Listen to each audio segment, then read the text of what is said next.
Hello, আসসালামু আলাইকুম। শখের খামার ফরিদপুর ইউটিউব চ্যানেল এবং ফেসবুক পেজ থেকে ছোট্ট একটা শর্ট ভিডিও নিয়ে চলে আসলাম। তো আজকে আপনাদের সাথে শেয়ার করব আমি সোনালী সুপার হাইব্রিড মুরগিকে দুপুরবেলায় কী খাবার দিলাম। তো ভিডিওটিকে স্কিপ না করে অবশ্যই শেষ পর্যন্ত দেখবেন এবং শখের খামার ফরিদপুর ইউটিউব চ্যানেলটা অবশ্যই সাবস্ক্রাইব করবেন। ভিডিওটি লাইক, কমেন্ট এবং শেয়ার করে অন্য ভাইদের দেখার সুযোগ করে দিবেন। তো ভিডিওটি শুরু করা যাক। তো আপনারা দেখতে পাচ্ছেন আমার সোনালী সুপার হাইব্রিড মুরগিগুলো কিন্তু আসলে খাবার খাইতেছে। তো মুরগিগুলোকে আমি কিন্তু বুটটা দিছি আসলে। তো সরাসরি বুটটা কিনে তারপরে হচ্ছে আপনার আধা ভাঙা করে মেল থেকে তারপরে হচ্ছে বুটটার খাবারটা দিয়ে দিছি খরচ কমানোর জন্য। তো আমার মুরগি সবগুলা রেডি হয়ে গেছে। তো রেডি মুরগির দাম একটু কম থাকার কারণে আসলে খাবার খরচ যাতে একটু কমে এজন্য হচ্ছে ভুট্টাটা দেওয়া। তো আমার মুরগির আসলে ওজন ঠিকঠাক চলে আসছে আসলে। তো এখন শুধু ভুট্টা দিতেছি, ফিড দিতেছি না, কারণ ফিডে অনেক খরচ আপনারা জানেন।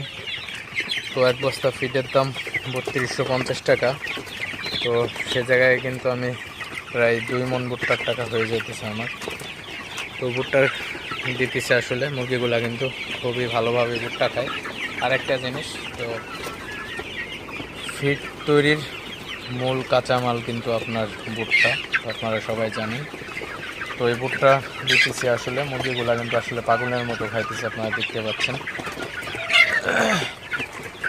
আসলে এখন যারা খামারি আছেন তো অনেকেই আসলে এখন শেষ পর্যন্ত আসলে ফিড বাদ দিয়ে কিন্তু এগুলা খাওয়াইতেছে। তো কারণ আপনার মুরগির দাম নাই একবারে, তো ফিড খাওয়াইলে এমনিতেই লস, তো তারপরে কিন্তু আরও লস হবে। তো এই জন্য খাবার খরচটা যাতে একটু কমানো যায় এই জন্য হচ্ছে এই খাবারটা খাওয়ানো। তো অবশ্যই আপনারা যারা খামারি আছেন অবশ্যই গম ভাঙা অথবা ভুট্টা ভাঙা খাওয়াইতে পারেন, কারণ এটাই আপনার খরচ কম, ওজনটা আপনার একটু কম আসলেও কিন্তু কস্টিং খরচ কিন্তু অনেক কমে যাবে আসলে।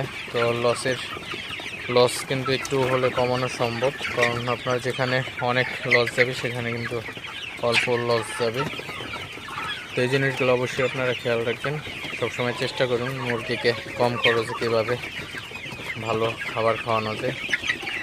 তো যাই হোক, ভিডিওটি আর বেশি বড় করবো না, আপনাদের সাথে শেয়ার করলাম। তো ভুট্টা কীভাবে খাওয়াবেন, তো ভুট্টাটা কিন্তু অবশ্যই শুকনা ভুট্টা হতে হবে। তো শুকনা ভুট্টা ছাড়া কিন্তু আপনার ভিজা ভুট্টা খাওয়াবেন না, তাহলে কিন্তু আপনার মুরগির কিন্তু সমস্যা হইতে পারে। তো অবশ্যই শুকনা ভুট্টা ভালো করে রোদে শুকিয়ে